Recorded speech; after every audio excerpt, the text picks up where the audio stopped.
ada rabbi tokko malee hin jiru wallahi kuno na bira jira amooni doktor maal jira akkasuma sultaan tureera bilbilaan laawdi godhina geeffachiisaa ture ijoollee waan hunda amanee deeme asirratti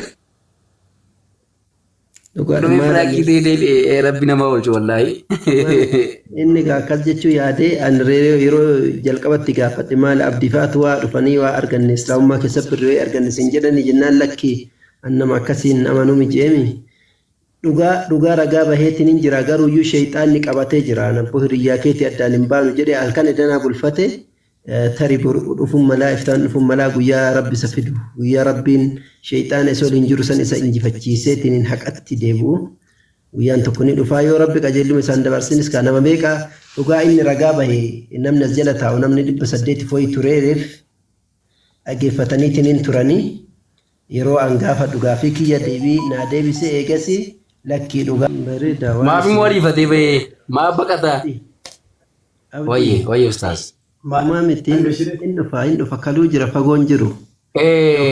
Ustaas kiyya meentini waa irraana akka waa irraana haasoftan barbaada. Munaafiqoonni kun amala sadii qabu jedhanii mee isarra naasaame. Galatoomii ani yeroo dheertus hin qabu. Anan maqiiqatti egaa iddoo ciisurraa ijoollee kee biraa ka'eeti saaloonatti gadi bu'e. Maaliif yoo dhugaan rabbi qajeeluma isaa fedhe.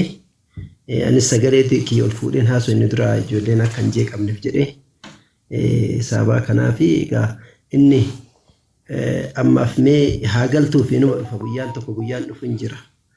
Nama baay'eetu waggaa 3 waggaa 4 waggaa 5 mormee achi bu'ee nama arrabsee egaa dhugaa yoo dhugaa rabbi isaa filate inuma dhufa ammallee rabbiin dhugaa isa agarsiisu egaa haga silaa shayxaana injifatuu hin dandeenye siftii amantaa muslimaa keessatti akkuma abdiin jedhee ayatul munaafiq 3 idhaa haddatha kadhaba wa idhaa wa'ada akhlaf wa idhaa utmina khana jedhan ergaa rabbi sallallahu alaihi wasallam mallattoon munaafiqaa jechuun nama zaahira kana ani amantaa qaba jedhee amantaa of mul'ifatee wanni isarraa mul'atu amantaadhaa ka keessi isaa vaayiresii qabu jechuu vaayiresii shirkii Rabbi malee akaa gabbaruu Rabbi malee qabritti mukatti taabotatti malaayikatti ergamtootatti hajaa himatu Rabbiin dhiisee jaratti waa himatu wama hundaanuu ka vaayiresii qabu jechuudha. Zaahirri isaa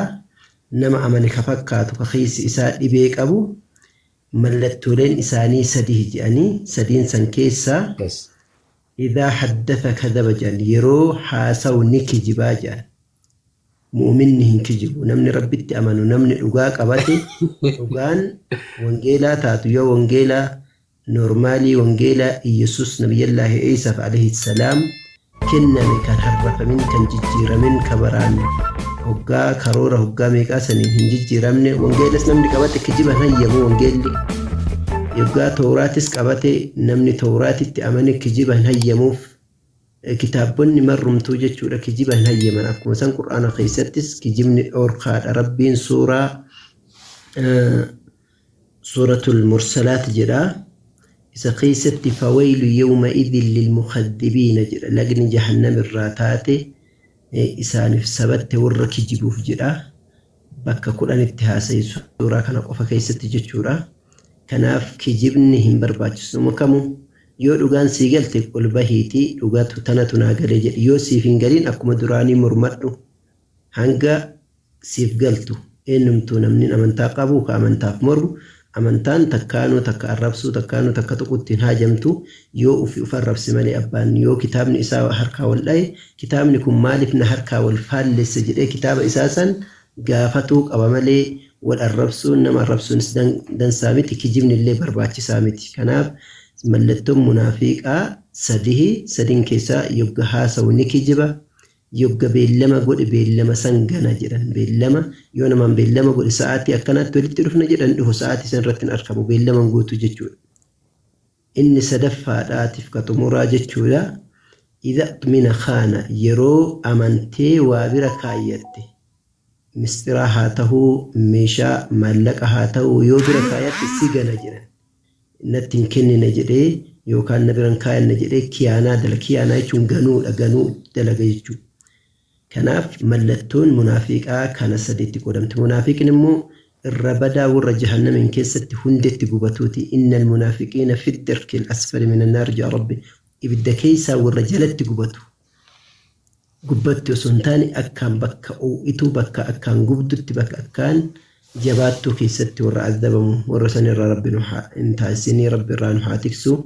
Warreen mu'mina taatan muslima taatan warreen amantaa muslimaa hordoftan hin kijibinaan kijiba kitaabni kenna dhibbatti irraa faalle daangessaa irraa nu dhorkaa kanuma jedhaa inshaallah obboleessa kenna yoo isaa galte daawit moo eenyu jettan gaafa isaa galte nama dhufa haa mormatu Assalamu alaikum warahmatullahi wabarakatuh.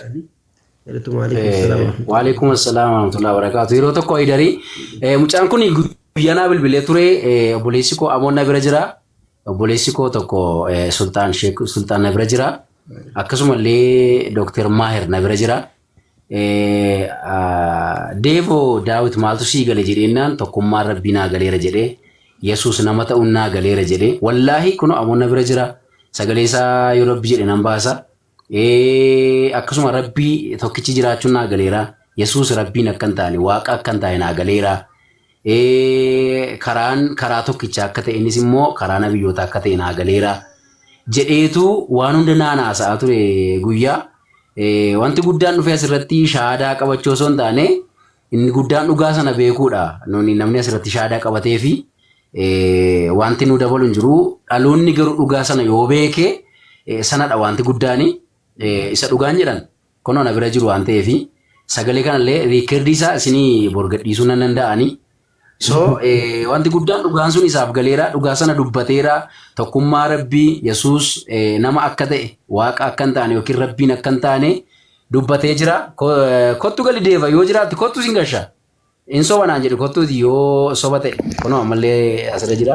Ani kana abdi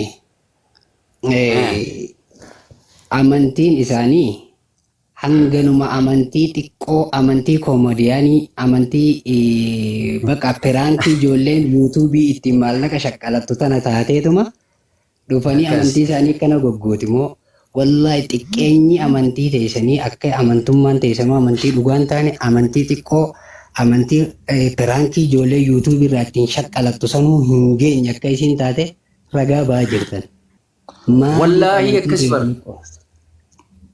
Ustaz Talaha. Abdi, assalamu alaikum dumti kasanu wa ya dadde di fama na gura. Wa alaikum assalam wa rahmatullahi. Wanta ya dadde gafa duri qabsaya duri tokko zabana wayyaani da. Maaltu gira beeytani humna mootummaan ittiin waliin haasoftuu akkasuma ittiin loltuu ittiin dubbattu haalli mijaa'u waan ta'eef carraa nuti qabnu yoo maayikii arganne dafnee maayikii san fuunee dafnee waa wayii jennee yookaan daawwan jennee waa wayii jennee dafnee lafa darbinee fiigichatti gadhiifne. Maaliif wallaahi namni dhugaa soba yoo dhakaan jiraatee dhakaa kararra gurree kaanee achi dhaabbannu moo beek maaliif humna isaan afoo dhaabannee isaa wajjin haasofnu isaa wajjin wal morminu isaa wajjin wal dubbannu waan hin jirreef carraa ati qabdu maalidha dhakaas ta'u dafitee karaa darbitee isuma dhiyoo kana yeroo keelloo uffataa turre yeroo finfinnee keessatti qalama bicaa dibaa halkan walakkaa sa'a 8 baanee waa wahii darbannee osoo fiiguun achi kaanee banna maaliif silaa humna qabaannee silaa dandeettii qabaannee dhiira wajjin dhaabannee feenu injifatamnaa akkasi kaasee deemta jechuun. Kanaafuu bakka irreechaa dhaqnee bakka maayii dhaqnee bakka wayii dafnee waa wayii jennee darbannee waraqaa wayii battannee achi kaanee inuma dhabamne jechuudha. Qabamnee tumamne kana keessatti mudannoo hedduu jira. So an waan biraa yaadne kallatti maasanii yaadadhe amma mucaan kun mee amma uf sobe jennamu nama sobne ibnu eega kanallee ta'e eega dhugaa lakkii san dogongoraa kiyya dhugaa erga jedhe gadi dhaabbatee akka dhiiraatti lakkii kophaan jira yoo nama barbaade yaammatee maa dhufee as gubbatte naasofa maa darbatee ka'ee fiigaa deemu bakki kun ammas xiyyeetiin hin jiru dullaan hin jiru, arrabni hin jiru, namni si darbu hin jiru, namni waa si godhu hin jiru. An kophaa kiyyatti isin hin danda'u jedhee nama barbaade qeessi haa ta'u qaama barbaade qabatee dhufu. Waggaa lamuu sadarraa Ustaaz Dr. Qamar Hussein iyyuu cufaa faana beellama qabatee ture magaalaa Shaashamanneetti istaadiyoonitti. Atis amantaa keetiin uummata kee yaasi, anis uummata koo qabadhee magaalaa Finfinnee walakkaa istaadiyoomii irratti wal falminaa walii galanii addaan deeman.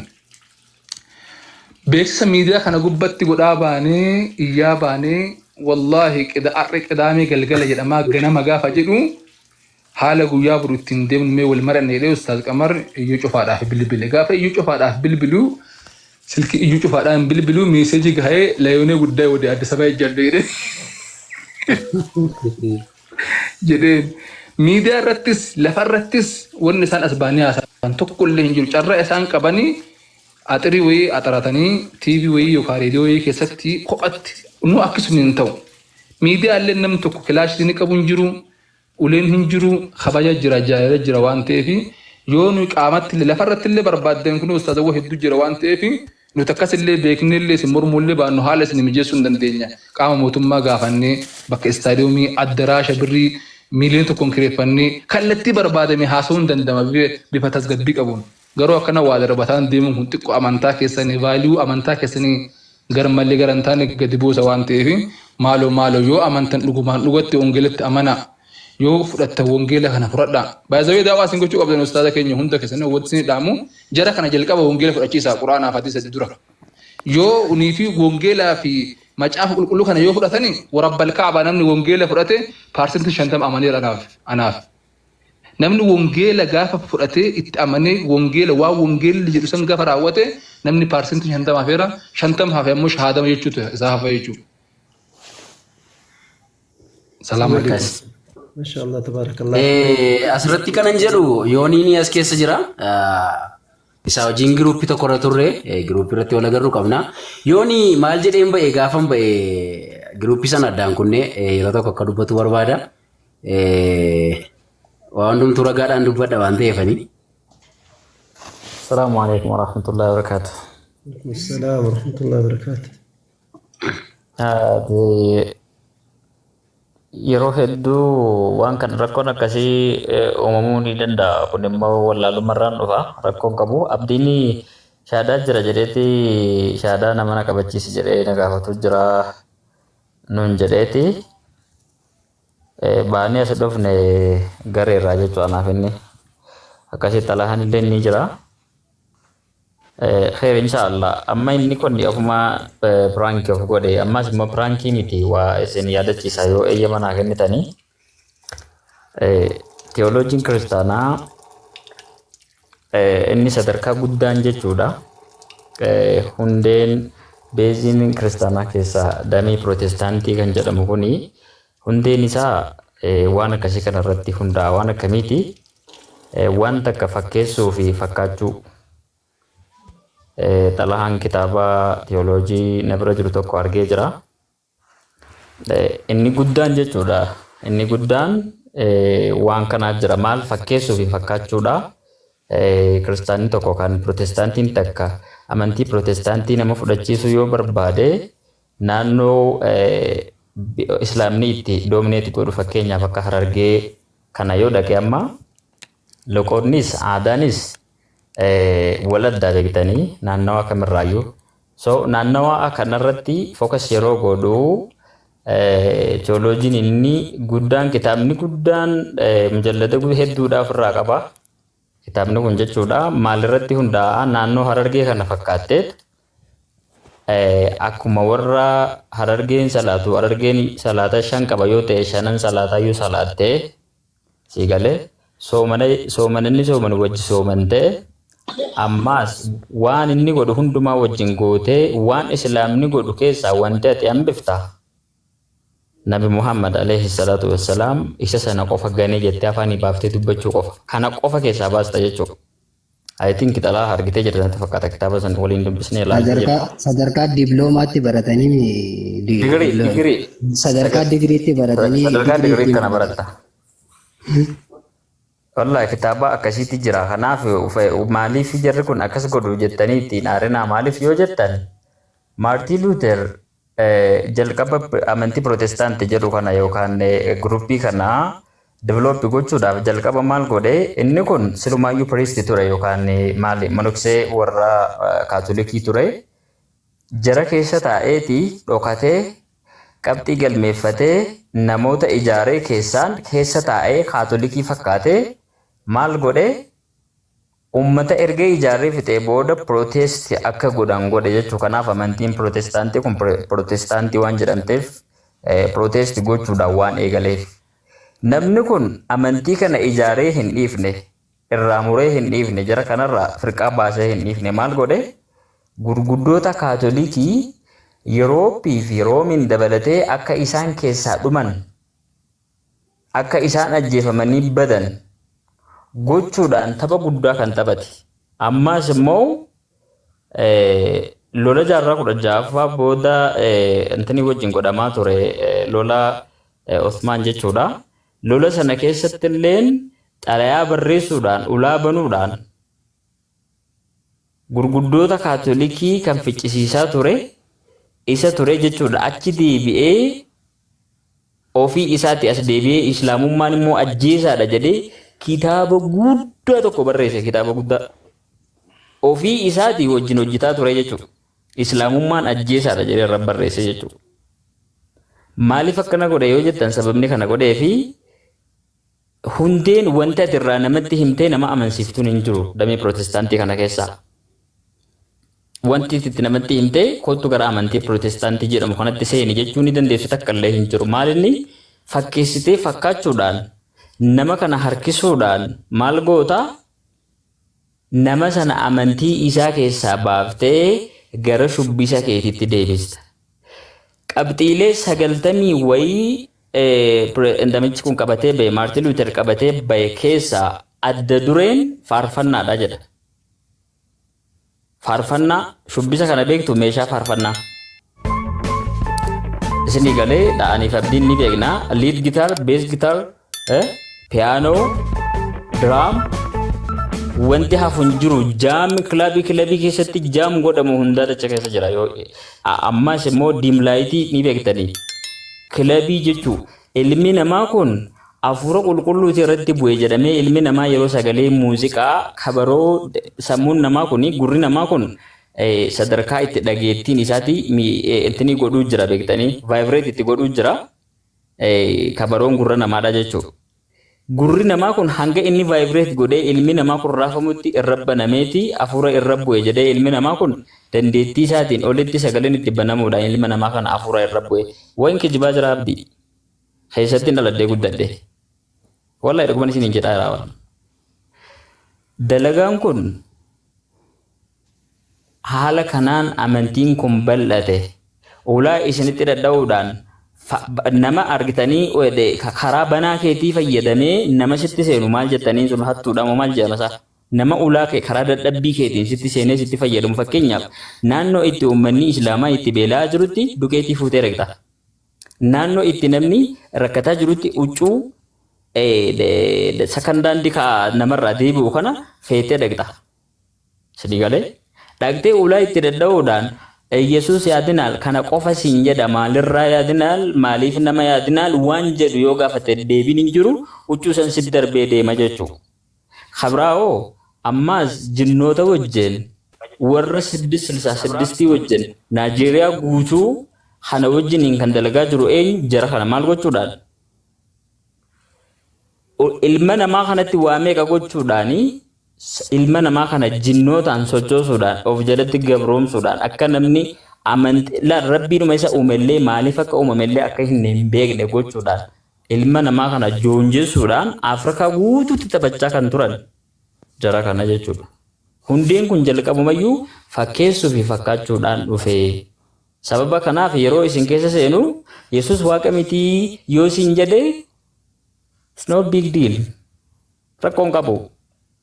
Yoo kana isiniin jedhe rakkoon qabu hin kafarre namichi kun Yesuus waaqa miti yoo jedhe dubbate jechuudha amantii isaarraan kafarre. Namni masjiida keessa salaatuu fi salaachisu hin dhabamu. Koreen masjiidaa hin dhabamtu pheenxeen isiniin jechaan ture. yeroo dheeraa isinitti haasawaa ture. Sababni isaa jireenyi kanaadhaa jireenyi jaraadhaa waan akkasii kana fakkeessu fakkaachuudhaan babal'achuu danda'anii sababa hundee itti sitti himanii si amansiisan hin jirree fi kanaan deemanii siniin jechuu kiyyaa dhiifama guddaa sheekota gurguddoo irratti taa'ee haasawee afur baluun. Galatoom bilisa kenna waan guddaa nu yaadachiifte gorsa hedduu ta'aa fi warreen shakkii keessa jiran shakkiin qalbii keessaa baati. Kammoo silaa itti dukkanaa'e ka guyya malleeni ka ifna na yoo jedhaniis inni ka halkanuma jedhee rafaa. Rabbi hirriba keessa haa dammeessu haqatti rabbi nama haa qajeelchuu akkuma dura dubbanne aayatni qur'aanaa ka rabbi wallahu yad'uu ilaa daari salaam ويهدي من يشاء إلى صراط مستقيم جرا ganda nagayaatti nama guutuu waama rabbiin keenya faranjiis arabaa fi jamallee jechuudha hunduma waama nama